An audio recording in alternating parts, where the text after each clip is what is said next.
En Ecuador, el crimen organizado no solo disputa territorio, recluta infancias. La mayoría de gente dice que no gana nada. Otros dicen que sí ganan, que por matar a tal persona ganan sus 40, sus 30.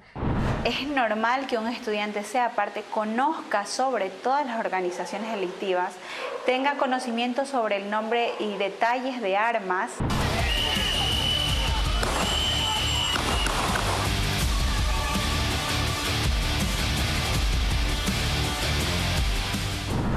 Permítanme ser clara. Estas familias siempre tienen la posibilidad de permanecer juntas. Este niño ha estado con su padre, que fue la elección del padre.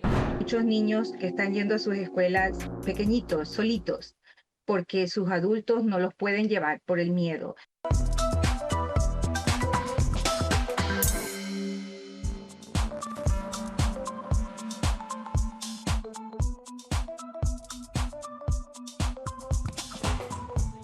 Bueno, ya estamos, son las 9 de la noche en punto. Bienvenidos a De Lunes a Lunes. Hoy empezamos con una pregunta incómoda. ¿Dónde están los niños de este país cuando el Estado no llega primero? Y eso se perpetúa además por décadas. Porque en Ecuador el crimen organizado ya no solo mata, también recluta niños que dejan la escuela y que terminan trabajando para las bandas. Esta noche vamos a presentar un informe con datos, testimonios contundentes y una entrevista clave con Diego Molano, exministro de Defensa de Colombia, que conoce muy bien este fenómeno en el Ecuador. Mientras tanto, fuera del país, otra alarma. Los ecuatorianos en Estados Unidos que viven con miedo a las redadas de ICE, familias separadas y niños también en medio de este drama. Yo quiero preguntarles hoy si es política migratoria o es el uso del miedo como herramienta política además. Lo contamos con testimonios de primera mano de los migrantes que están allá y con un periodista que no solo ha pasado días en Minneapolis, sino que también acompañó a la familia de Liam Conejo, el niño ecuatoriano de 5 años que fue capturado por ICE con su padre. Y además, ojo, esto es importantísimo para el país, un nuevo proyecto económico urgente del presidente Daniel Noboa que pone presión sobre los gobiernos locales. Yo pregunto, ¿orden, eficiencia o advertencia? Investigación, entrevistas, primicias y debate. Aquí empieza la agenda de la semana. Esto es De Lunes a Lunes. Bienvenidos.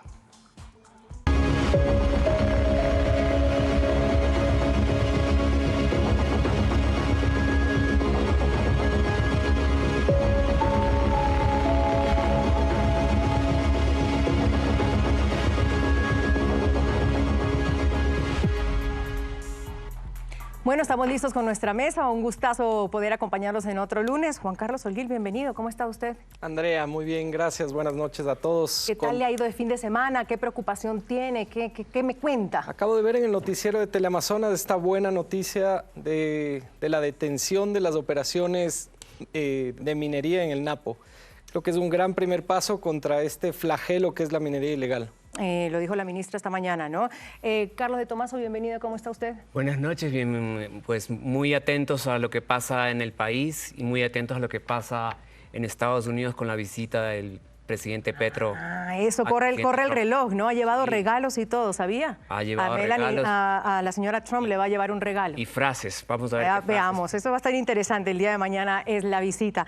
Señor José Hidalgo. Yo estoy hoy concentrada para no equivocarme entre los dos como la vez pasada. José, ¿cómo estás? Muy bien, empezando la temporada de Fanesca y preocupado para ver si es que hay humo blanco finalmente con Colombia en el tema aranceles que puede empezar a afectar. ¿Y usted hace Fanesca? ¿Cómo? ¿Va a estar más cara esta vez? ¿Va a estar más cara esta vez? No, no creo que no. El señor de los números. Quiero que todos saludemos, por favor, a María Elena Sandoval. María Elena, un gusto tenerlo. Estamos hoy en minoría, pero hacemos fuerza, ¿no? Aquí en la mesa. ¿Cómo está usted? Gracias por acompañarnos hoy en De Lunes a Lunes. ¿Cómo le ha ido? Muy bien, gracias. Con frío, el clima está un poco raro y bueno, preocupada con estos mensajes de que estamos perdiendo una generación en el país. Esa es la frase, ¿no? Perdiendo una generación. Yo creo que al que no le importa este tema o que no nos importe, estamos mal como sociedad. María Elena, yo por eso quiero abrir la mesa de debate porque creo que ese es el tema que traigo a colación en esta primera entrada y quiero que veamos justamente este círculo del reclutamiento, que es el tema que vamos a tratar hoy, tratado de un informe que ya les voy a contar más de qué se trata. Tenemos aquí en exclusiva también alguien que hizo parte del informe, es un informe de agosto del 2025, el círculo del reclutamiento. ¿Usted sabe dónde están los niños del Ecuador hoy? Aquí se lo mostramos. En Ecuador, el crimen organizado no solo disputa territorio, recluta infancias. Niños, niñas, adolescentes son incorporados a bandas criminales como sicarios, campaneros o recaderos. Según datos del Observatorio Ecuatoriano de Crimen Organizado del 2025, entre 2019 y 2022, los homicidios intencionales de jóvenes aumentaron en un 640%. Estas cifras reflejan un uso alarmante de niños en estructuras criminales. Pero ¿cómo llegan hasta allí? El camino que los conduce al círculo de la violencia está marcado por la pobreza, la falta de escolarización, la exclusión y también el abandono. Cuando usted tiene instituciones formales, entiéndase, policía, fiscalía, Estado, gobierno, etcétera, deterioradas, y a su vez tiene controles sociales informalizados como la familia, el padre, la madre, la violencia, la iglesia, los medios de comunicación, que van por la misma onda, lo que tiene es un individuo perfecto para entrar en una subcultura criminal. Entonces, ¿qué les ofrecen las bandas? Pertenencia, protección en contextos de precariedad extrema, ser parte de algo o ser reconocidos por alguien, pero también incentivos económicos y modelos de éxito distorsionados que son parte de una cultura que endiosa el crimen. El reclutamiento comienza incluso desde los 10 años, cuando su identidad está formándose. Crear un soldado desde pequeño es más fácil porque se le va inculcando en la cabeza las posibilidades de que puedan cometer estos actos sin que tengan alguna sanción o digamos que encuentren que hacerlo es una forma de contribuir de forma importante dentro de sus estructuras criminales que la sienten como su propia sociedad e incluso como su propio círculo íntimo.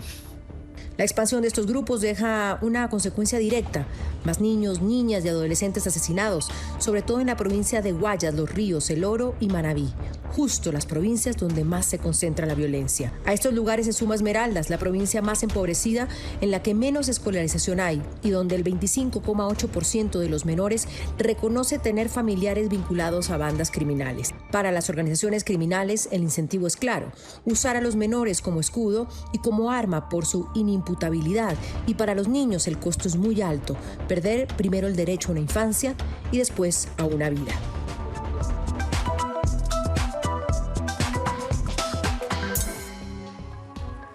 Este es un informe, señores y señora, que confirma que el reclutamiento de niños, niñas y adolescentes por el crimen organizado en Ecuador no es un fenómeno nuevo, aislado ni marginal. Y este estudio también demuestra que los niños no entran al crimen. El crimen entra primero a sus escuelas, a su barrio, a su entorno. Yo presentaba antes a María Elena, ella es docente de la Universidad Andina, sigue muy de cerca estos temas. Y aquí se abre un debate también, María Elena, es si la niñez está robada o se hacen decisiones también conscientes de parte de estos jóvenes.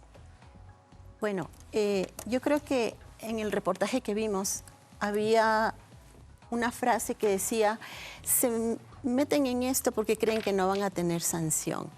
Y yo ahí diría, no estoy de acuerdo en que crean que no van a tener sanción. Yo creo que no ven proyecto de vida. Creen que no van a tener una vida en el futuro.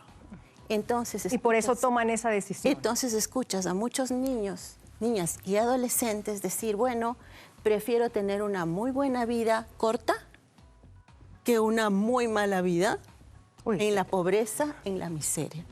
Y ahí hay, sí, por favor. Perdón, sí, hay también un antecedente que creo que debemos tomar en cuenta, es lo que pasó en Medellín a finales de los 80, bueno, mediados de los 80, que Pablo Escobar también reclutó sus ejércitos de jóvenes sicarios. Es decir, lo que estamos viviendo en el Ecuador no es un fenómeno nuevo a nivel regional, ni mucho menos, pero es obviamente nuevo para nosotros y lamentablemente, como dice María Elena, en gran medida influenciado también por un contexto socioeconómico bastante difícil para niños y jóvenes en ciertas provincias.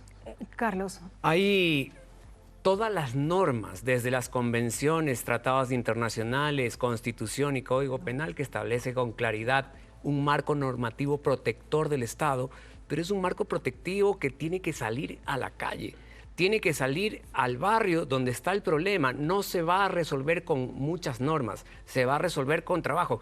Cuando leemos los informes de UNICEF, de las estrategias de dónde se está dando el reclutamiento, es que están en las escuelas y está marcado la tendencia masculino, está marcado la tendencia de edad de 13 a 15 años, está marcada las provincias, está marcado que es zona urbana, está marcado que el 48% se recluta dentro de los colegios. Es decir, hay información ya de estudios que permitiría hacer una estrategia bien adecuada. Cuando dices que niños de 10, 11, 12 años pueden tomar decisiones libres, Juan Carlos, ya te doy la palabra, pero creo que vamos poco a poco incluso a escuchar testimonios de este informe que son aterradores. Y yo insisto, y si este tema no nos importa y no nos toca, algo está mal en nuestra sociedad. Este es uno de los primeros. ¿Famosos por hacer algo bueno? No.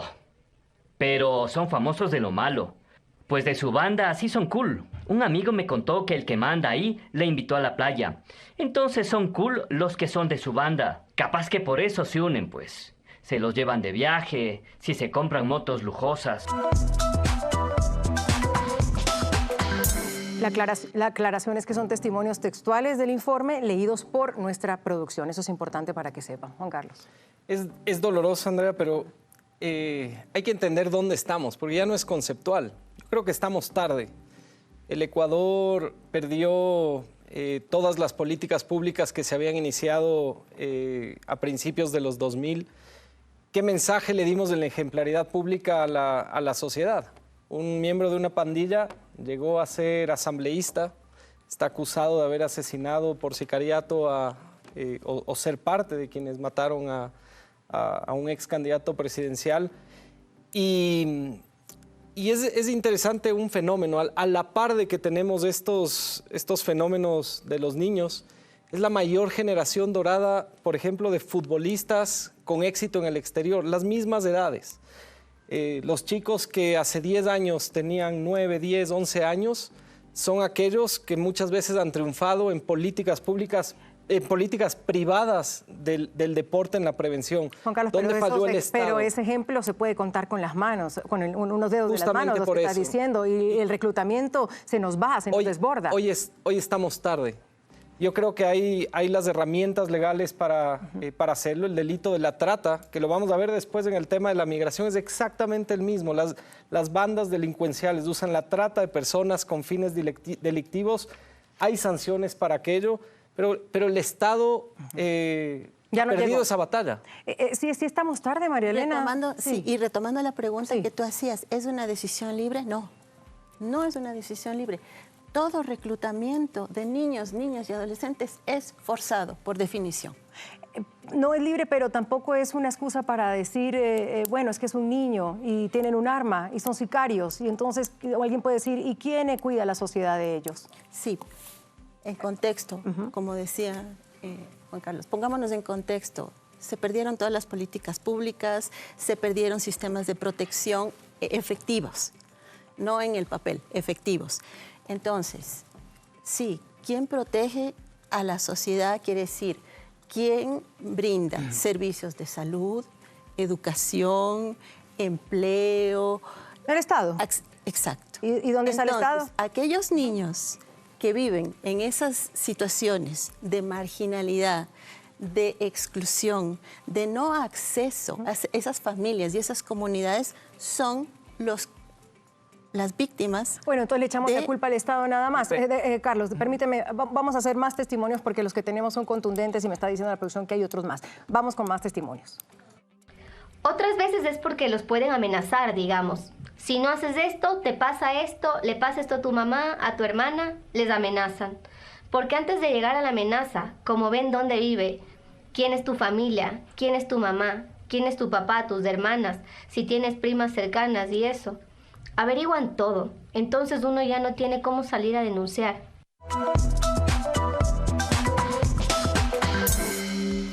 Pero yo no quiero que nos vayamos a algo tan general, sino ir directo a donde están. Por ejemplo, la mitad de la ruta del reclutamiento está en los colegios.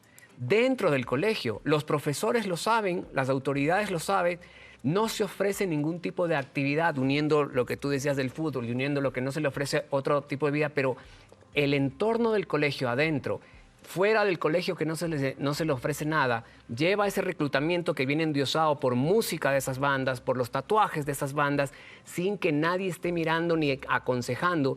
Y las experiencias que se han dado en otros países es que hay que empezar desde ahí, desde eso. Puede ser que se parezca pequeño, tarde, Carlos. pero cuando... Claro, ese es el diagnóstico, Carlos, pero ya no podemos sabemos cuál empezar. es. Entonces, estamos tarde y no empezamos. Tenemos que Yo empezar. creo que hay que empezar con cosas más tajantes.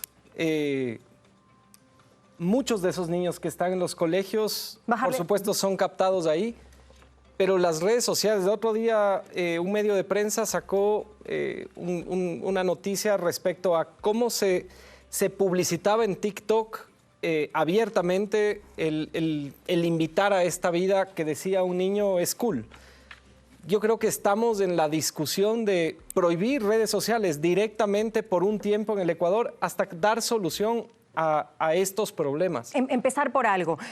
José, si quieres me acompañas, por favor, porque queremos hablar también de la situación socioeconómica de nuestros jóvenes, que tiene que ver mucho, o casi todo, José, con lo que estamos hablando. Por favor, preséntanos. Sí, lamentablemente, dentro de una sociedad bastante desigual y todavía con niveles de desarrollo atrasados, los jóvenes tienen una situación incluso más difícil que el resto de la población. El primer dato que te quiero presentar es el de la pobreza, que es del año 2024, que es el último año por el cual podemos distribuir la pobreza por grupos de edad. Y como puedes ver, a nivel de toda la población, la pobreza fue el 24%, pero en los niños, jóvenes, de adolescentes, la pobreza fue de más, a veces hasta 10 puntos mayor. Y esto se mide tomando en cuenta los ingresos de los hogares y por lo tanto esto lo que nos muestra es que los ingresos de los hogares donde hay niños no son suficientes para poder cubrir las necesidades básicas en una tercera parte de la población.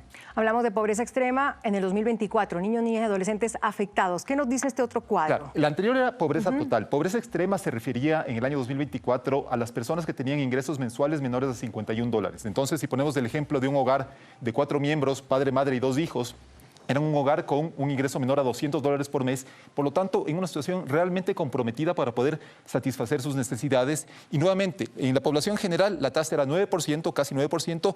En los hogares donde hay niños o jóvenes, la tasa de pobreza extrema era muchísimo mayor. ¿Empleabilidad es el próximo? Sí, señor. El tema del empleo adecuado en los jóvenes. Sí. ¿Desde qué años los tomamos? 15 años. A partir de 15 años es legal trabajar en el Ecuador y es la edad a partir de la cual se toman también en cuenta en las estadísticas de empleo oficiales. Y en este primer gráfico lo que podemos ver es que la tasa de empleo adecuado a nivel de toda la población fue de casi el 36% en el año 2024 y entre los jóvenes entre 15 y 17 años fue de apenas 1,6%. Es decir, y aquí nos referimos obviamente solo a los jóvenes que quieren trabajar, no a los que están estudiando, únicamente a los que están ofreciendo su capacidad de producir algo y es una tasa infinitamente menor que la de la población en general. ¿Y tenemos otro más? Sí, porque lamentablemente donde sí encuentran una oportunidad los jóvenes es en el sector informal. A nivel de toda la población, la informalidad era del 52% en el año 2024 y entre los jóvenes entre 15 y 17 años esa tasa salta al 86%. Bueno, esto nos explica mucho lo que estábamos debatiendo en la mesa y sobre este informe también. Y muchos de estos, José, además tampoco estudian. Uno de los casos más graves además está en Esmeraldas, donde casi el 20% de los niños y los adolescentes no van a una escuela. Y estuvimos allí en Esmeraldas para ver lo que padecen también los profesores y las escuelas que poco a poco se van quedando sin niños y adolescentes. Este es un informe de Sofía Weir desde Esmeraldas. En Esmeraldas, la pobreza y la falta de escuelas dejaron de ser solo cifras.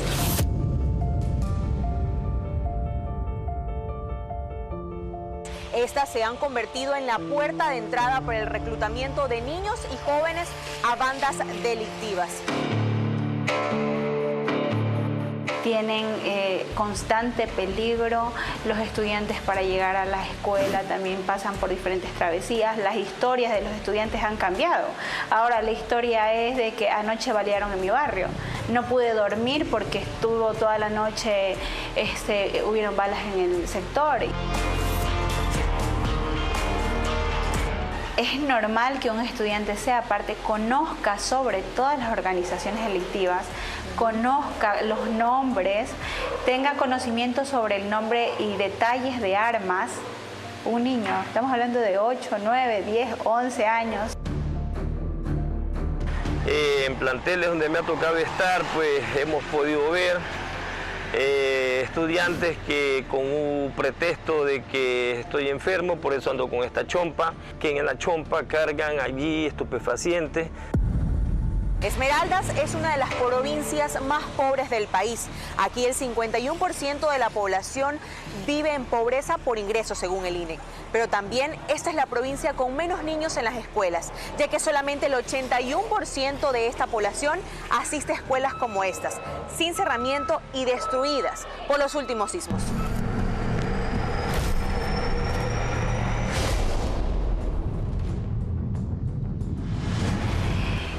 Hay un abandono total y es muy lamentable. Hay una sociedad molesta, frustrada, enojada, y esto lo reflejan los niños. Los padres están molestos, ellos llegan a patear puertas de las escuelas. Alternativas de buen vivir, de cambios a favor, no lo hay. Entonces estos chicos quedan a la deriva, vulnerables, como nadie le presta atención. En las esquinas, las bandas que sí están organizadas, ellos sí, a ese chico le dan el valor agregado, le dicen que ellos son capaces, que son los más fuertes, que son los más hábiles, y ellos terminan dejando las escuelas, los libros, por coger las armas, por coger el mal camino. Entonces, si hago una especie de censo de los chicos que uno ha conocido, que les ha dado clase, que los ha visto de 12, 13 años, son pocos los que de pronto han llegado a graduarse o a tener otro estilo de vida mejor, ¿no? Pero de allí la gran mayoría, pues, ¿qué pasó contigo? ¿Qué pasó con Julano? No, profe, él se volvió de tal banda. No, profe, él se botó del colegio. No, profe, así es un sinnúmero de chicos, pero siempre los mismos, los que uno más o menos veía que estaban en situaciones difíciles.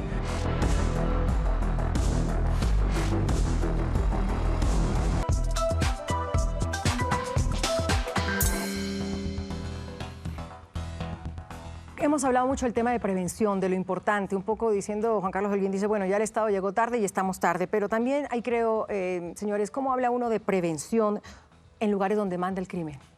¿Cómo hablar de prevención? ¿Tiene que primero llegar el Estado con la seguridad? No, tampoco. Hay que llegar, hay que tomarse. Lamentablemente hay que pensar, el Estado está dedicado a la crisis de salud, a la crisis económica, a la lucha contra la minería ilegal, contra las bandas criminales, criminales, y al mismo tiempo tienes que llegar. Es el momento de la subsidiariedad. Y yo decía, ¿de dónde es Piero Hincapié? José, que es futbolero. Esmeraldas, 24 años, las mismas edades de la mayoría de estos niños captados. ¿Por qué él salió y los otros no? Porque hubo en ese momento alguien privado que entró a cambiar la vida en Esmeraldas.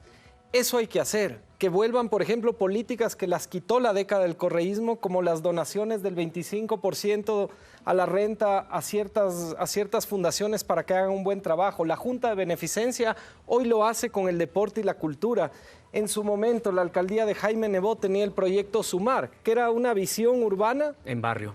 En barrio, que después del correísmo dijo, esa no es la línea, y puso sociovivienda. ¿Qué pasa en sociovivienda? Yo la conocí como canciller. En una calle dividía a los tiguerones y a los lobos. Y si jugabas en el equipo de fútbol de los tiguerones, te mataban.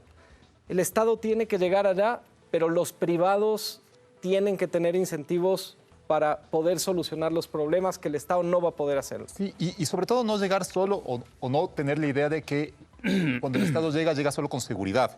Vimos en el reportaje claramente lo que está pasando ahorita, por ejemplo, con las escuelas. También hay que generar un sentido de pertenencia y de querer ir a un lugar donde les ofrecen alternativas distintas a vincularse con una banda del crimen Pero organizado. no les ofrecen. El punto es que claro, ¿cuál es estamos la oferta? llenos de ¿Qué instituciones, opciones hay consejos hasta de los municipios de protección a la niñez. Se declaró como prioridad nacional el tema del reclutamiento, pero no estamos haciendo ya ninguna acción práctica para ofrecerles esa otra alternativa. Hay un programa del Ministerio de Educación que se llama Escuelas Seguras y Protectoras, que está siendo apoyado por muchos organismos internacionales. O sea, sí hay, María Elena. Claro que sí hay, claro que sí hay.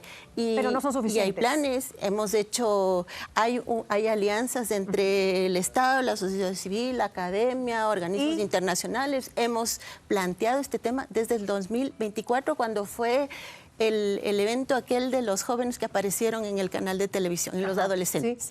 Sí. Y entonces, wow, la sociedad ecuatoriana despertó. Estamos tomados por el crimen organizado. Despertó, como dice Juan Carlos, tardísimo. Escuchemos más testimonios de este informe del Observatorio Ecuatoriano de Crimen Organizado que estamos revelando aquí en De Lunes a Lunes. La mayoría de gente dice que no gana nada. Otros dicen que sí ganan, que por matar a tal persona ganan sus 40, sus 30. Entonces nosotros los jóvenes, como nos embobamos con 30, con 40, porque para nosotros es bastante. Entonces, digamos, viene uno y le dice, te doy 30 o 40 y matas a tal persona. Yo te doy el arma y te doy la moto. Entonces se dice 40 o 30, entonces vamos a hacerlo de una, no pasa nada. Eso es lo que yo digo, que llaman a los más jóvenes a que hagan eso. Otros, digamos, ya les gusta eso y se van dañando más, van empezando vendiendo y se van dañando y se van dañando.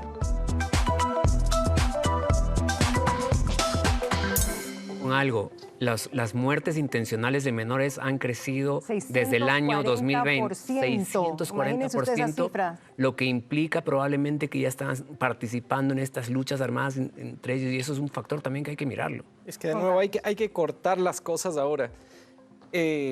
Hablábamos del deporte como mecanismo de prevención.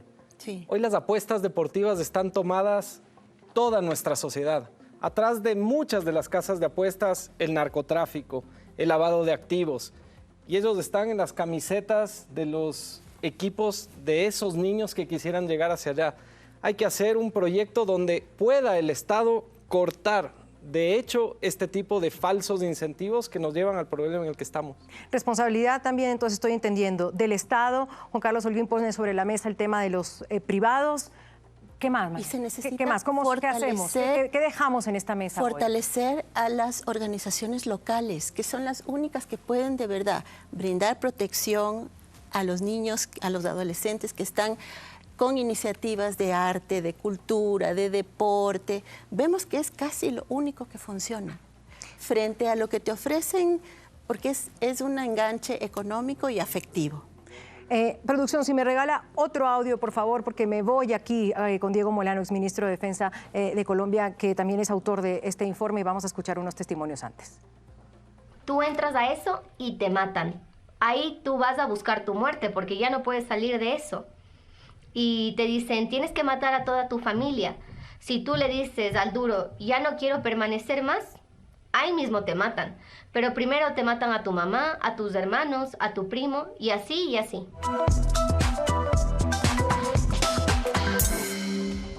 Bueno, les decía, estoy con Diego Molano, exministro de Defensa de Colombia, también es director del programa Comunidades Seguras, son parte de este estudio que ha hecho también con el Observatorio Ecuatoriano del Crimen Organizado y que estamos analizando el día de hoy. Diego, escuchábamos ese audio, tú aquí incluso nos ha traído el informe.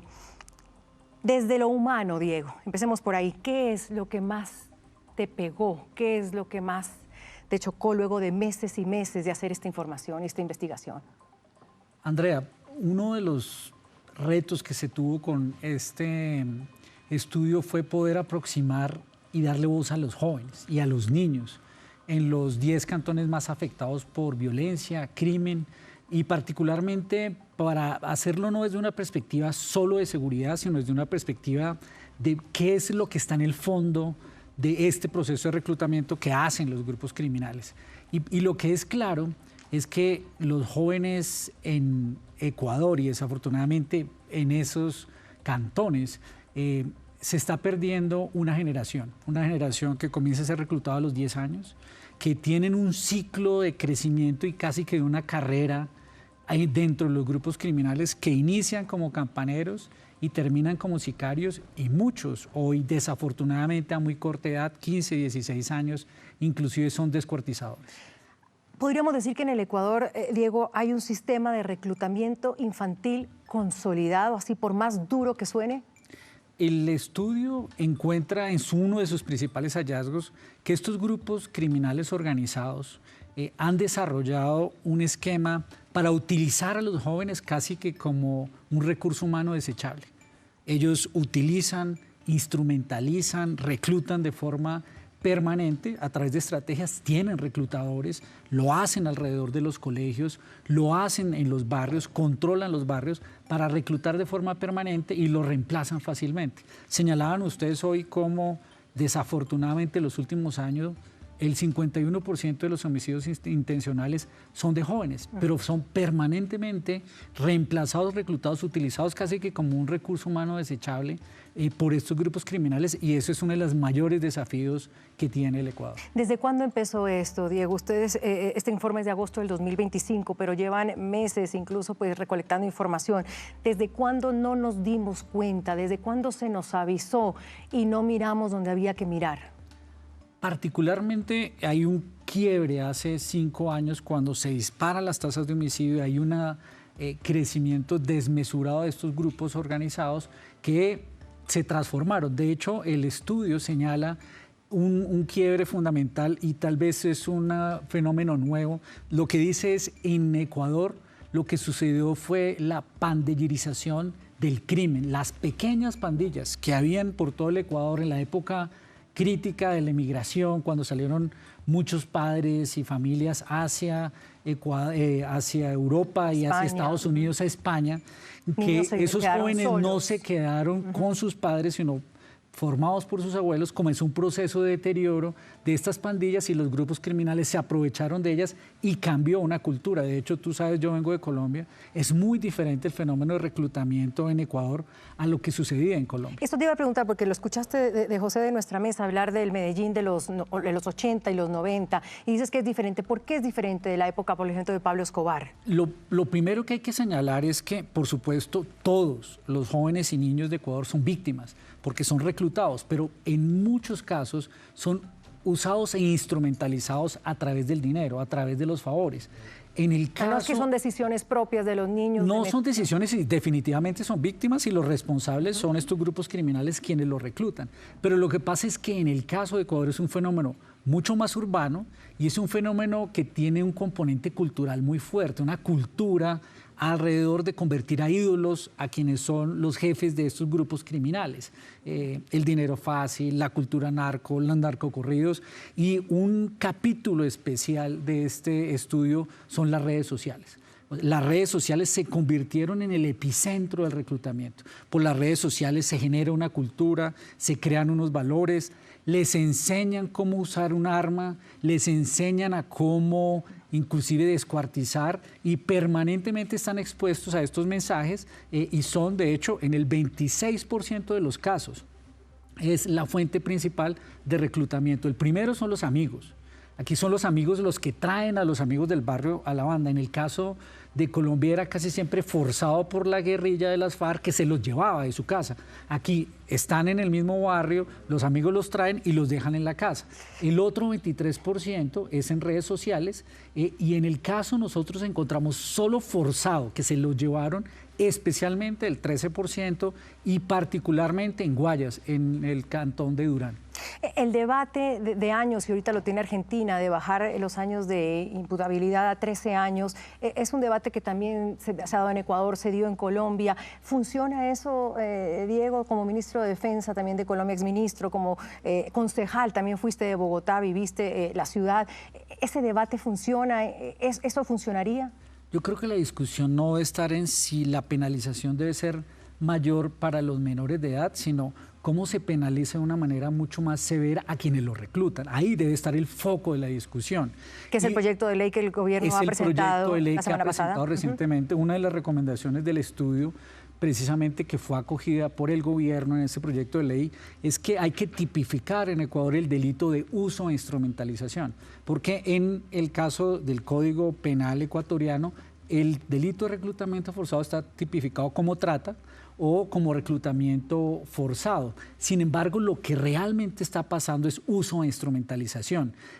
Y tipificar ese delito daría muchos mejores instrumentos a una fiscalía para que en los procesos investigativos capturar y judicializar a quienes sistemáticamente están cometiendo ese delito en contra de los jóvenes, para quienes debería haber las penas más severas. Ese es el diagnóstico, que es doloroso, es duro. ¿Qué te deja a ti este informe? ¿Qué nos debe dejar? Yo creo que primero levantar una alerta fundamental de que este es un problema del país, que se pierde una generación de jóvenes, que requiere convocar a toda la sociedad ecuatoriana para recuperar esa juventud. Y creo que se han dado 3 pasos fundamentales que deben garantizar que toda la sociedad cierre filas en torno a este fenómeno. Es que combatir a los grupos criminales requiere 3 apreciaciones fundamentales. 1, desmantelar a los grupos, capturar a sus cabecillas. 2, quitarles sus activos, sus recursos, llevarlos a la cárcel. Y 3, evitar y disminuir el reclutamiento que les da permanentemente una fuente de un recurso humano que utilizan para sus actividades de narcotráfico, microtráfico y extorsión. Eso es lo que encuentra el estudio. Los utilizan en el microtráfico. Todo comienza con una papeleta de H que les regalan a los lados de los colegios. Después de que los envician, los obligan a ser campaneros, luego les entregan un arma, los especializan, los llevan a ser sicarios y terminan siendo jefe de la banda y parte de estos ejércitos que hoy cometen todo tipo de delitos en contra de los ecuatorianos. Entonces, desde esa perspectiva tiene que ser una intervención integral. Pero el segundo paso que se ha dado es que la política que emitió el gobierno recientemente crea todo un sistema donde convoca a 18 entidades del Estado a que hagan parte de la solución del problema. Y lo tercero es que aquí es una política que tiene prevención, que debe hacer judicialización, que tiene que hacer rehabilitación y, por supuesto, tiene que hacer un proceso muy grande de protección a los jóvenes. Trato de no quedarme tan descorazonada. Diego Molano, exministro de Defensa, nos acompañó aquí en De Lunes a Lunes. Te agradezco mucho por haber puesto también ese tema sobre la mesa, habernos dado este informe tan importante para el país. Gracias. Mil gracias. Tratamos de no quedarnos tan descorazonados, señores, de todo lo que ha dicho el exministro de Defensa de Colombia, con la experiencia de Colombia, con el informe. Me llama muchísimas cosas la atención. Le dimos al perrito con el tema de las redes sociales también, con el tema de subir las penas a los reclutadores. Es que se puede, y de nuevo tenemos casos específicos de chicos que están saliendo por una vía de prevención y por una vía positiva, que es el deporte o el arte. Hay que focalizar ahí. Escuchaba al exministro de Defensa colombiano y me acordaba el caso de Atucucho, que hoy coincidentemente una persona amiga me contaba. La droga H empezó a sonar en el Ecuador 2010, 2011, y esa droga hoy se ha transformado, hace 15 días en Atucucho, se encontró un recinto de los lobos. Eso no pasaba aquí en nuestras narices. Pero hay que cortarlo. ¿Se puede? Yo creo que ahí estamos a tiempo, de nuevo, como dijo el exministro, de que esta sea una causa nacional y ojalá que los privados lo entiendan así, y como decía la docente, tenemos que entrar con mecanismos de acción social local. Que además que existen, ¿no? Que existen, es ponerlos en orden. Colegios, ruta de colegios, el fuera de los colegios. Respecto a lo de las penas, el diario Clarín publica una carta de un juez que le dirige a Milei que le dice que no le escribo para justificar los delitos ni para ocultar la pena de los familiares, pero sí le escribo para decirle lo que veo todos los días. La primera vez que estos ciudadanos, estos menores, conocen lo que es el Estado es para el castigo. Es decir, nunca tuvieron otra visión o otro contacto con el Estado, sino cuando los vinieron a castigar. Y en un contexto como el ecuatoriano, donde tenemos lamentablemente un sistema carcelario que es todo menos un sistema de rehabilitación social, además, seguramente llevar a jóvenes menores de edad a este tipo de cárceles significaría ya resignarnos a la imposibilidad de reinsertarlos en la sociedad. En 30 segundos, María Elena, un cierre. ¿Qué le dejamos después de esta descorazonada que hemos tenido, pero que vemos luz? Siempre hay luz acá. Bueno, yo creo que es un buen sacudón para los ecuatorianos que nos creíamos que vivíamos en una isla de paz. Y yo creo que es una responsabilidad de absolutamente todos el hacer algo por estos niños, niñas y adolescentes, tanto por los que han sido víctimas como los que van a ser, ¿no? Y han sido capturados, como por los que están desarrollándose. Es una generación que tiene derecho a vivir en paz. Y por los que podemos salvar. 9:40. Gracias, María Elena Sandoval, docente de la Universidad Andina, por haber estado aquí en esta mesa. Voy a una pausa. Cuando ICE, ya vamos a hablar además de qué es esto bien. Toca la puerta, pues el temor de los ecuatorianos. ¿Esto es una aplicación de la ley y el orden o hay una persecución a los migrantes en Estados Unidos? Tenemos testimonios justamente desde Estados Unidos y valiosos también, presencia desde Minnesota. Vamos a hablar con más gente allá. Vamos a una pausa, 9:39. Ya volvemos.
De cómo te sientas cómodo, si más arriba, más abajo, como lo veas. Ok, gracias. Se reformó el artículo 13.9 del Código Penal que tipifica la delincuencia organizada, aumentando la pena a 26 a 30 años cuando vamos a tener más rápido, si no. Tenemos el dato igual.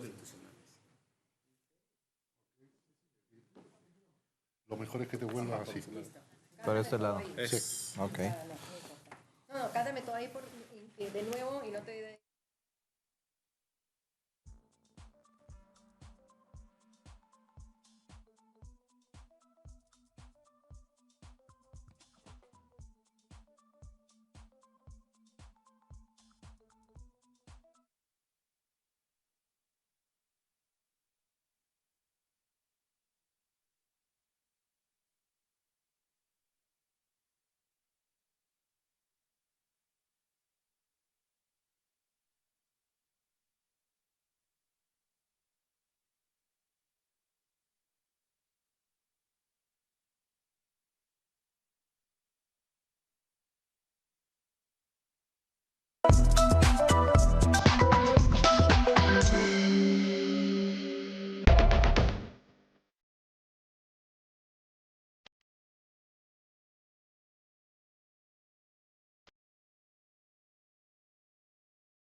Escenas como estas ya no son excepciones, parecen ser rutina en Estados Unidos.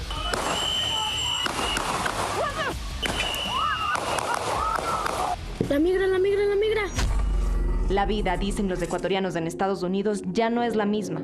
Y para los niños, la realidad cambió de golpe. Cambió el camino a la escuela. Muchos niños que están yendo a sus escuelas pequeñitos, solitos, porque sus adultos no los pueden llevar por el miedo. Cambió la idea de hogar. Cambió incluso el lenguaje. En las aulas, las primeras palabras ya no son juegos ni canciones. Son frases que duelen. Hoy una niña me dijo, mami, papi dijo no ave peta. Ellos están aprendiendo a hablar. ¿Qué significa eso? Que mamá y papá le dijeron que no abra la puerta. Los niños ya viven con miedo y solo son de 2 a 3 años. De 2 a 3 años. Y es que 32 menores ecuatorianos no acompañados permanecen bajo custodia migratoria en Estados Unidos, según confirmó la Cancillería, algo que amplifica el miedo aún más. A algunos, el temor los empujó a huir, otra vez. 2 compañeros míos de antiguo trabajo, a ellos lo interceptaron, lo cogieron a sí mismo, pero o sea, de una forma muy brutal. Ese fue el miedo y el motivo por el cual yo tuve que salir de allá, asustado, porque ya no se puede. Y para quienes se quedaron en Ecuador, el miedo viaja por llamadas cortadas, mensajes de voz que se escuchan 2 veces, despedidas que suenan distintas, como si cada cuídate pudiera ser el último. Es preocupante porque es algo incierto. La gente no toma en cuenta si es familia, si es proveedor.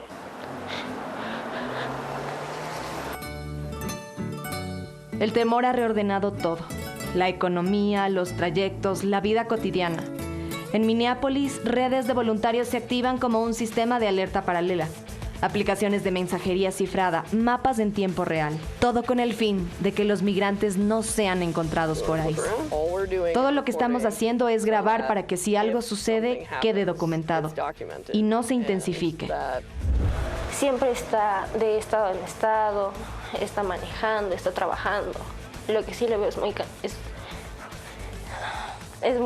cansado. Yo soy legal, yo soy legal.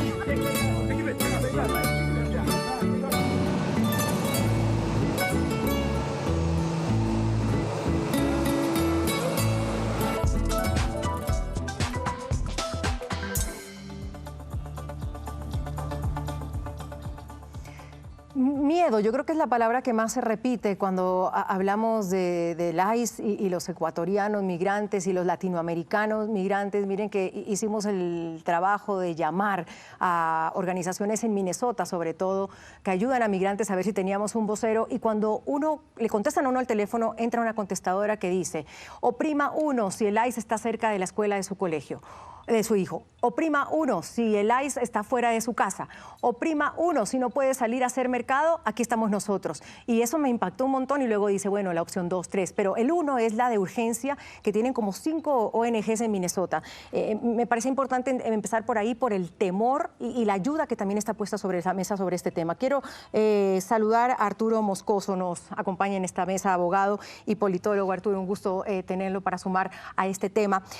Lo que estamos viendo con ICE es una aplicación de la ley y el orden, Arturo, o es una persecución ya abierta de racismo y xenofobia, como muchos están diciendo, a los migrantes en Estados Unidos. Bienvenido.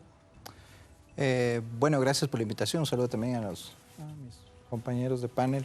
En realidad, yo creo que es una fuerte herramienta política que está utilizando el gobierno de Donald Trump, que están mandando un mensaje doble. Un mensaje interno hacia sus ciudadanos, ¿no? De que él cumple con su palabra de evitar la inmigración ilegal. Y un mensaje hacia afuera de el tema no venga, ¿no? Pero esto implica una criminalización de la migración y una forma de deportar que está muy ligada a incluso a las formas paramilitares de perseguir delincuentes o etcétera, ¿no? ¿Usted considera el ICE un grupo paramilitar? La revista The Economist lo considera así en su portada de este mes. Sí, así supe, pero no sé si llega a ser un grupo paramilitar en todo el sentido, pero sí en cuanto a las formas. Esas formas impactantes de perseguir a la gente, de someterla. Porque podemos discutir acerca de quién ha deportado más, ¿no? Pero la forma en que se está deportando, porque esta es una persecución interna en los Estados Unidos. Los otros gobiernos deportaban desde frontera. La mayoría de deportaciones eran desde frontera, sin estos operativos tan espectaculares que mandan un mensaje, ¿no? Mandan un mensaje político y un mensaje también de miedo a la migración. Juan Carlos Holguín, ¿usted concuerda con eso? Mensaje político, una herramienta política, un grupo que se parece a un grupo paramilitar. Trump siempre fue claro en su llegada a su segundo gobierno que esta guerra, y la llamó así, contra la migración ilegal, iba a ser el centro de su política. Yo no quiero dar un juicio de valor sobre lo que está pasando en la política interna de Estados Unidos. Sí quiero decir que y me mata el primer tema, porque hoy estamos en dos temas muy dolorosos. Pero analicemos la migración ilegal que sucedió en el cruce del Darién en los años 2020 al 2025. Porque se acabó cuando llegó Trump y cerró el famoso cierre en febrero, hace un año, de los accesos con pedidos de asilos en la frontera entre México y Estados Unidos. Un campesino, un indígena ecuatoriano que veíamos antes puede no tener ninguna oportunidad en el Ecuador y vuelve a ser una culpa de esta ausencia de nuestro Estado que lleva a uno de los peores flagelos que es la migración, es captada por una de las estructuras criminales, generalmente los mismos lobos, choneros, etcétera, que le ayudan a migrar y le ayudaban a hacer el paso del Darién hasta llegar a México, secuestrado 3 o 4 veces por otros grupos de estructuras criminales durante todo su trayecto, y llegan y piden un asilo. Pero ahí meto la cucharada, perdón Juan Carlos, y lo interrumpo para ir por partes. Trump dijo que era a los criminales, no dijo a los ilegales. Y ahora no sabemos si son ilegales, criminales, si tienen antecedentes penales. ¿Cómo y el que Juan Carlos, y el que llega hasta allá, no necesariamente por ayuda de los lobos o de la gente que tienen que pagar, son criminales. La migración post pandemia en el mundo, la africana que llegaba a Europa, estaba fundamentada en el negocio, en una industria criminal. Eso fue así. Pero yo como ministro, quiero decir una cosa, pues soy un fiel creyente en la migración ordenada y segura. Sí. Yo tomé la decisión junto en ese momento con una política del presidente Lasso que la había hecho el presidente Duque en Colombia, muy exitosa, de la regularización de hermanos venezolanos. Esa regularización se pudo dar en el caso del Ecuador a más de 400,000 personas que no tenían antecedentes penales. Vamos a ver lo que está pasando en España ahora por el uso político de la migración. El presidente Sánchez va va a legalizar, a regularizar a personas sin antecedentes, es decir, sin que presenten un antecedente penal si es que no lleguen 30 días. Arturo. ¿Qué va a pasar en 10 años? Démosle la palabra a Arturo. Pero es que, a ver, creo que hay que diferenciar entre quienes lucran de la migración y quienes tienen que migrar justamente por lo que tú decías, la ausencia del Estado, o la persecución, o lo que quiera que se enfrente. Que al final todo termina en ausencia del Estado. Nosotros tenemos un Estado muy débil, que evidentemente lo que veíamos en el segmento anterior, ¿no es cierto? Toda la violencia y toda la captación a que se están sometidos los chicos ahora para que entren a bandas criminales es por la ausencia estatal y la falta de oportunidades. Esa misma falta de oportunidades es la que les lleva a migrar. Que haya gente que se aproveche de eso y haga negocio de eso, eso va a suceder. Pero además de que pasan por eso, que se les criminalice dentro del país al que están llegando, huyendo de una realidad atroz, ¿no es cierto? No se compadece con nada. Y por eso más bien es contradictorio lo que tú dices y señalas acerca de que yo aplaudí en su momento la política migratoria tuya y del gobierno de Guillermo Lasso en relación a la regularización de Venezuela. Lo dejamos en punto, porque esto ya le voy a la palabra, señor Holguín. Viene del caso de Liam, de este niño detenido con su padre, sin duda pues los medios acaparó la atención y empezó a hablarse mucho en esto en redes. Por eso ya está con nosotros Alondra del Dato Golden, que nos tiene hablando de las redadas de ICE. Tiene una medición de 15 días. Alondra, bienvenida. Correcto, muy buenas noches a la audiencia, Andrea, a ti también. Definitivamente hemos hecho un análisis del 15 de enero al 30 de enero y las métricas nos dan mucha luz respecto a la importancia que ha tenido sobre todo el ICE como institución y todo lo que ha sucedido en las últimas semanas. 216 millones de interacciones. Eso significa gente hablando de las redadas de ICE, de los ecuatorianos, de lo que ha pasado. De todo lo que ha tenido que ver alrededor de esta institución, no solo ha sido un seguimiento ecuatoriano, sino el asesinato de las dos personas también en Minnesota, todo Correcto. eso. Perfecto, sigamos. Algo que nos llama la atención es dónde emerge el debate digital. Ustedes pueden ver que alrededor del 80% de las interacciones se concentran en TikTok, lo que evidencia que es una de las redes más jóvenes y que jala muchísima la atención de edades desde los 16 años hasta los 42 años. ¿Por qué me pone hoy bots? Si usualmente limpiamos eso, ¿por qué están ahí hoy? Hoy es importantísimo hablar de estas cuentas. ¿Qué son estas cuentas bots? Son cuentas y perfiles inorgánicos, irreales, poco creíbles, que generan debate y conmoción social. Y alrededor del ICE, en Ecuador particularmente, participaron 5.662 cuentas bots. Diciendo que justamente sobre el caso de Liam, ¿verdad, Alondra? Correcto. A propósito de la foto que se viralizó con muchísima fuerza en las distintas redes sociales, lo que ustedes van a ver es cuáles fueron las narrativas impulsadas por estructuras bots. El 17% de la data analizada impulsada por bots está donde culpan al gobierno ecuatoriano, sobre todo por este espacio de silencio. Un 18% rechazó a Donald Trump y se generó esta campaña de crítica potente contra el presidente norteamericano. Me quedo ahí. Esas tres son de bots. Correcto. Que quede súper claro, de bots que se originaron para hablar de este tema. Correcto, y generar obviamente conmoción. Listo, y el último sí no es. El último es orgánico. Lo que la gente realmente vio en tiempo real con la foto del ecuatoriano, del compatriota y de su padre, generó indignación, pero también empatía. Esa necesidad de poder encontrar una respuesta desde la parte migratoria y la relación entre países para solucionar lo que había sucedido con Liam. De algo que se habló mucho también en redes es sobre las declaraciones de la canciller sobre el caso de Liam. Escuchemos. Lo que da prioridad el padre es su trámite de asilo y está con un abogado. El abogado nos ha pedido que no intervengamos, la familia nos ha cancelado las reuniones y a pesar de ello, el Estado ecuatoriano está en contacto directo con las autoridades norteamericanas para velar por la integridad no solamente del niño, sino también de los adultos.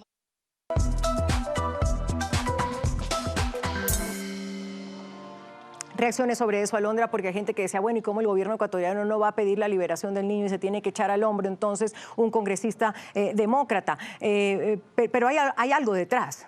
Por supuesto, ya estamos viendo que tras las declaraciones de la canciller, el 13% fueron cuestionamientos al relato oficial, el 18% pedido de que el Estado actuara de forma inmediata en protección del menor, el 31% rechazo al Estado ecuatoriano porque se creía que este silencio era cómplice, no había un espacio de crítica, y el 38% decía que hay una estrategia precisamente para precautelar el asilo de Liam.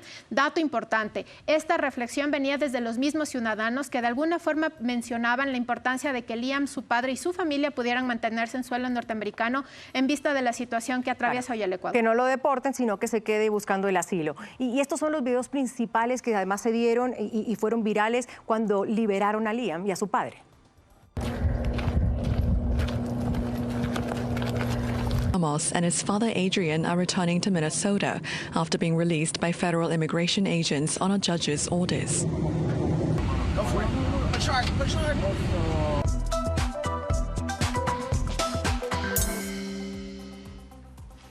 ¿Cómo reaccionaron las redes? Alondra, los comentarios top 4 tenemos acá. A mí me gustaría iniciar de abajo hacia arriba. El 45% fue muy empático y felicitó el accionar, sobre todo, no solo del senador demócrata, sino también de la movilización social. Minnesota tuvo varias convocatorias a marcha en protección de Liam y ahí está la respuesta. El 28% gratitud y oración.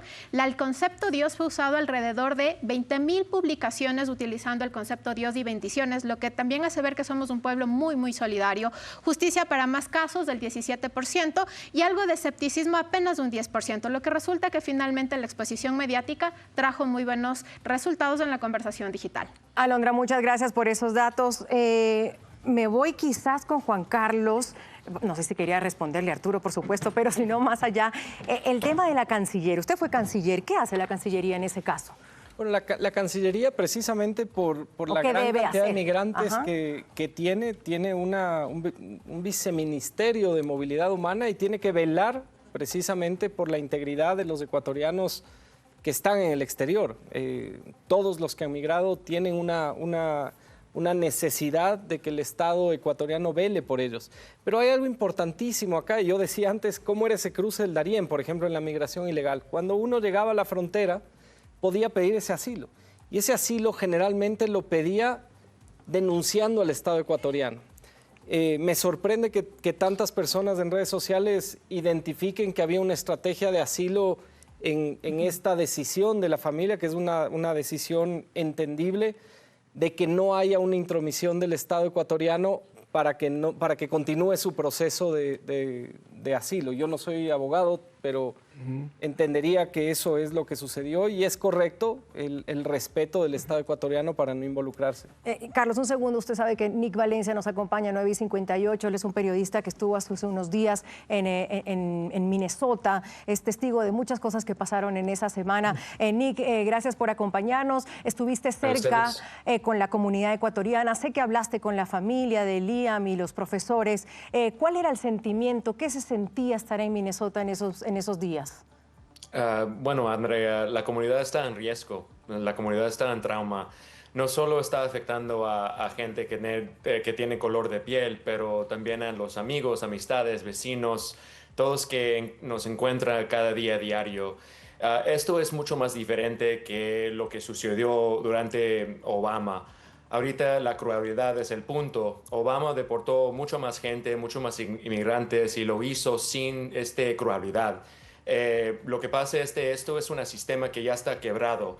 Hay empresas aquí que dan empleado, que dan trabajo a esos inmigrantes que buscan mejor vida aquí, por la mayoría buscan mejor vida aquí y nunca sufren las consecuencias de lo que sufren los migrantes. Migrantes pueden llegar aquí en los Estados Unidos, conseguir un tax ID, trabajar y hay gente aquí que dicen que esto es ley, orden. No es ley, orden, es persecución. Andrea. Nick, ¿es verdad que a los agentes de ICE se tienen que tener un cupo o llevar un cupo a sus operaciones y decir, tomé tantos presos, vamos a deportar a tantas personas? ¿Eso es verdad? Sí, tienen un número, 3,000 personas cada día. Y eso es un punto. Por ejemplo, están haciendo más prisiones privadas, cárceles privadas aquí en los Estados Unidos. Pregúntate, ¿piensan que van a parar en los indocumentados o van a avanzar a gente que son americanos aquí, que son estadounidenses, que hablan contra del gobierno aquí? Si me hubieras dicho que esto iba a pasar aquí en este país, no le hubiera prestado esta atención. Esto es un país que no lo conozco. democracia, libertad de prensa, está enfrentando a la libertad de prensa. No quieren que grabamos. Esto es una arma más efectiva en las calles por el momento, Andrea, y no quieren que graban y están enfrentando a periodistas como yo mismo. Ni qué hace la comunidad. Sabemos que muchos no salen, que piden que les hagan el mercado, que no van al médico, que hay otras, los mismos americanos ayudando a estas comunidades. ¿Cómo se vive un día de un migrante en Minnesota en estos días, por ejemplo? Hoy están haciendo puntos de control en barrios de Minneapolis. Parece algunas partes de Minneapolis zona de guerra. Cuando llegué a Minneapolis hace como unos 4 o 5 días fui allí, y cuando llegué iba a mostrar, o yo quería mostrar a mi audiencia que no está pasando por todos lados en Minneapolis, que hay algunas partes de la ciudad que sí está calmado, tranquilo. Lo que pasa es que eso no es la realidad. La realidad es que está afectando a toda la comunidad, está afectando a varios, no solo en Minneapolis. Y esto sí, el ejemplo, lo que estamos viviendo es más fuerte en Minneapolis, pero esto sí pasó en Los Ángeles, eso donde empezó en el primer semana de junio, ha afectado a muchas más ciudades aquí en este país. Muchos países, o muchas de esas ciudades, perdón, son demócratas ciudades, fíjate, Andrea. Pasó por Chicago, fue una de las operaciones más grandes, tú lo has dicho, Los Ángeles, Nueva York. ¿Por qué Minneapolis? Bueno, había un periodista independiente, dice que era independiente, enfocó en fraude, no sé cómo decirlo en español, pero decía que había empresas que no eran legítimas y que los dueños eran inmigrantes desde África, de Somalia, aunque esa parte de la comunidad solamente es como 1 o 2% de la gente. Este independiente periodista fue allí y la Casa Blanca dijo que era uno de los mejores periodistas en el mundo. Lo que vimos pasó después. Llegaron como más de 3,000 agentes federales de inmigración, llegaron allí para enfocar en la comunidad.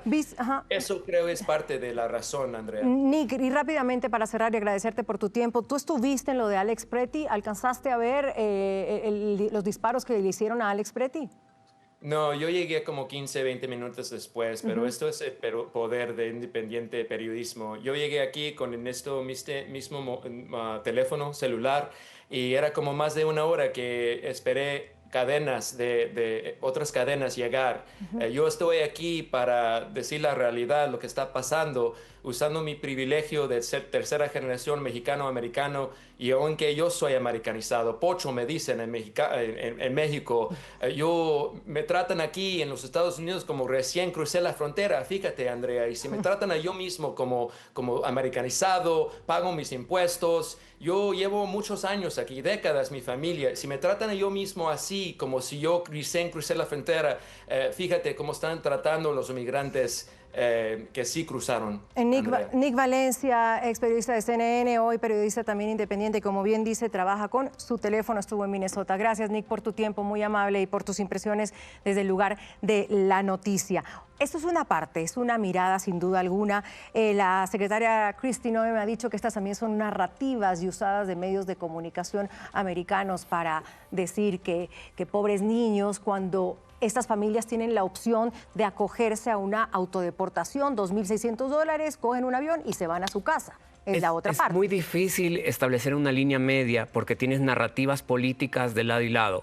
Sin duda esto es una política migratoria, como dice Juan Carlos, que fue anunciada, pero también sin duda hay otros derechos y libertades. De hecho, el juez en su sentencia de Lyon dice esto que están haciendo de pedir un cupo diario no representa lo que es los Estados Unidos. Que no lo confirma. Pero por otro lado, no toda migración es buena, tampoco toda migración es mala. Es decir, no podemos generalizar esto. Es muy importante. Y respecto de asistencia consular, es un derecho que está en la Convención de Viena, que los consulados pueden comunicarse con los presos y los presos con su consulado. Bueno, a poner sus puntos sobre la mesa porque se nos va acabando el tiempo. Sí, más allá de si es una o no una narrativa, lo cierto es que esto ya está teniendo impacto en el crecimiento poblacional de Estados Unidos. Es decir, para un presidente tan pragmático como Donald Trump, puede ser finalmente lo que le impida seguir adelante con este tipo de políticas, el hecho concreto de que ha caído enormemente la migración, o sea, la que está llegando a Estados Unidos, y esto puede terminar afectando incluso económicamente porque hay muchos empleos que los migrantes toman y los estadounidenses no quieren tomar. Cierro contigo rápidamente, y en los números de Trump también van cayendo.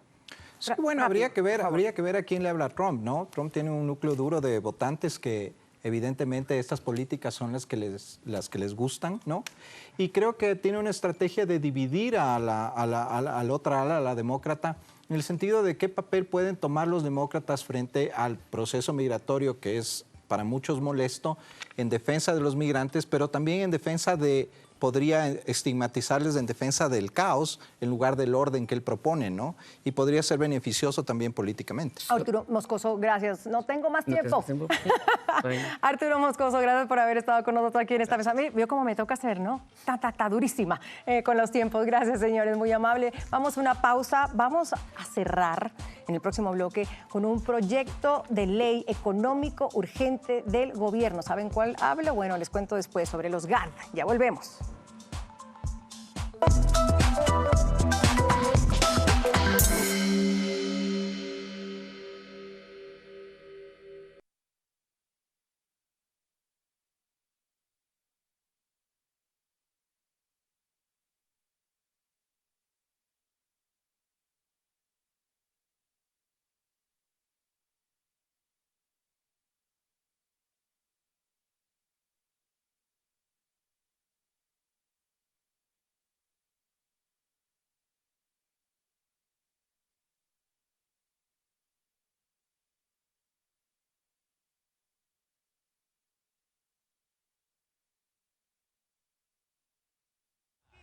Chao, Messi. Es el evento deportivo más grande jamás hecho en el país. Inter Miami con todas sus estrellas. Fan Fest por 2 días. Show de medio tiempo con artistas internacionales. Todo en un solo lugar. Precios para todos. Desde $40. Compra tus entradas en elpartidodelahistoria.es o en puntos físicos a nivel nacional. Farmacias Cruz Azul y Pharmacies. Ser parte de los número 1 es tener la configuración exacta para todas las rutas ecuatorianas, que su red de concesionarios te pueda respaldar igual que tu familia y que su mantenimiento al costo cuide de tu rentabilidad. Ahora más que nunca, para ser el número 1 debes ser un sinotruquero manejando un truck de Baycentro. Somos los ya, listo. Si lo pone, lo pone. Es que si no, sí, sin colilla, en seco. De descuento exclusivo en el pago de tu impuesto predial. Ley económica urgente que tiene que ver con el financiamiento de los GAD. ¿Por qué es importante para la gente? Okay. Se prepara para su tercera carrera internacional en snowboard y sandboard. Y si tiene problemas de herencias, divorcios o arrendatarios, estará un experto contestando. 30 segundos.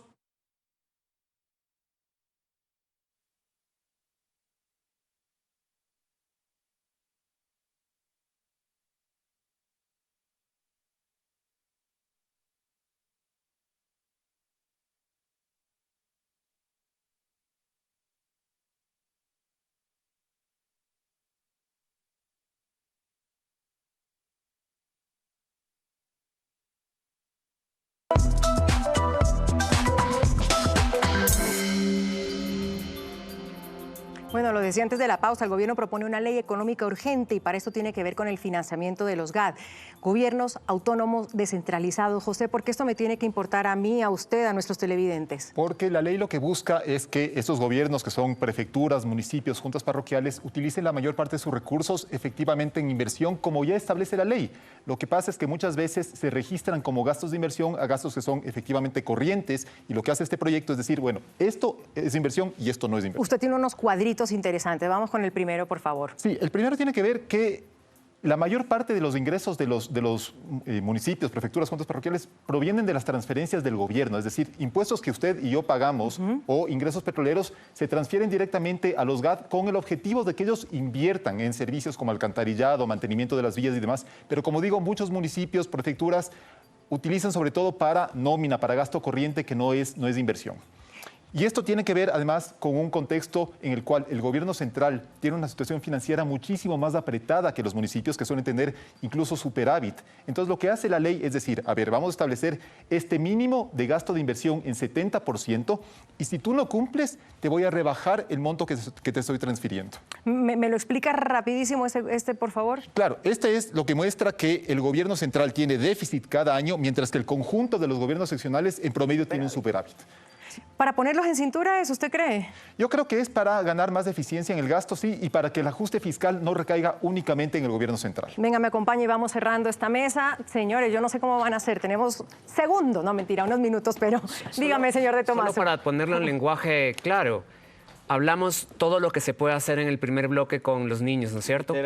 Ahí está. Solamente en el año 2023 los GATS, los municipios y consejos provinciales se gastaron $43 millones en eventos artísticos, cuando pudieran haberse gastado en escuelas de fútbol. Lo que hablamos, hacemos esa unión. De eso se trata este proyecto. Yo estoy Entonces ahí usted me completamente explica por primera vez también a mí por qué es importante esto. ¿Por qué me importa a mí y a ustedes también? ¿Por qué nos importa este proyecto de ley? Por eso. Pero por supuesto, calidad de gasto. Es importante, sí, porque los municipios están acostumbrados a malgastar o a no usar todo su presupuesto.